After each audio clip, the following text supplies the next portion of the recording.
네, 지난 1일 이스라엘을 향한 이란의 대규모 탄도미사일 공격으로 더욱 고조된 중동 지역의 초긴장 상황이 계속 이어지고 있습니다.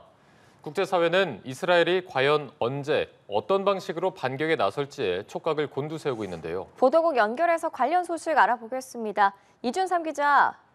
네, 보도국입니다. 네, 앞서 이스라엘이 이란의 석유 시설을 공격할 수 있다는 관측에 대해 조 바이든 미국 대통령이 논의 중이라고 답변을 해 논란이 됐었는데 하루 만에 전혀 다른 반응이 나왔네요. 네, 그렇습니다. 현지 시간 4일 취임 후 처음으로 백악관 브리핑실을 찾은 바이든 대통령은 이스라엘이 보복 차원에서 이란이 석유 시설을 공격할 가능성에 대해 이스라엘은 공습을 어떻게 할지에 대해 결론을 내리지 않았다. 그건 논의 중이라고 밝혔습니다. 그리고 뒤이어 자신이 그들이 처지에 있다면 유전을 공습하는 것 외에 다른 대안들을 생각할 거라면서 사실상 유전 공습에 반대한다는 입장을 분명히 했습니다.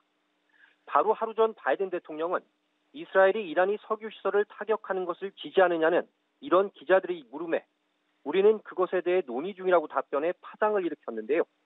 자신의 돌출 발언으로 국제사회가 한바탕 술렁이자 뒤늦게 수습에 나선 것으로 보입니다.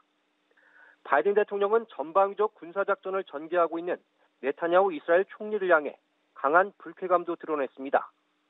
정치권 일각에서 네타냐후 총리가 미국 대선 결과에 영향을 주려 한다는 우려가 제기된 데 대해 어떻게 생각하느냐는 질문이 나오자 나보다 이스라엘을 더 도와준 미국 행정부는 없다며 네타냐후 총리는 그 점을 기억해야 한다고 말했습니다. 네, 이스라엘은 재보복을 그야말로 기정사실화한 상황이라고 볼 수 있는데요. 다만 아직까지는 구체적인 대응 움직임은 포착되지 않고 있다고요. 그런데 이스라엘군은 일단 친이란 무장 세력인 헤즈볼라 근거지 제거에 집중하는 모습입니다. 레바논 남부 지상전을 닷새째 이어가고 있는데요. 이스라엘군은 성명에서 이번 지상작전으로 지휘관 21명을 포함한 헤즈볼라 테러리스트 210명을 제거하고 현재까지 2,000개 이상의 군사적 목표물을 타격했다고 주장했습니다. 레바논 남부와 수도 베이루트 등지에 대한 폭격도 이어지고 있습니다. 바로 조금 전 이런 외신 보도도 전해졌는데요. 중국 관영 신화통신은 이스라엘 언론을 인용해 이스라엘이 헤즈볼라의 수장 하산 나스랄라의 후계자로 거론되던 하셈 사피에딘이 공습으로 사망한 것으로 추정하고 있다고 보도했습니다. 헤즈볼라 등 이란의 대리 세력인 저항의 축도 거세게 대응하고 있습니다. 헤즈볼라는 현지 시간 4일 이스라엘 향해 180기 이상의 로켓을 발사했습니다. 레바논 접경지인 골란 구원을 이라크 이슬람 저항군이 무인기로 공격하면서 이스라엘군 2명이 전사하고 24명이 부상하기도 했습니다.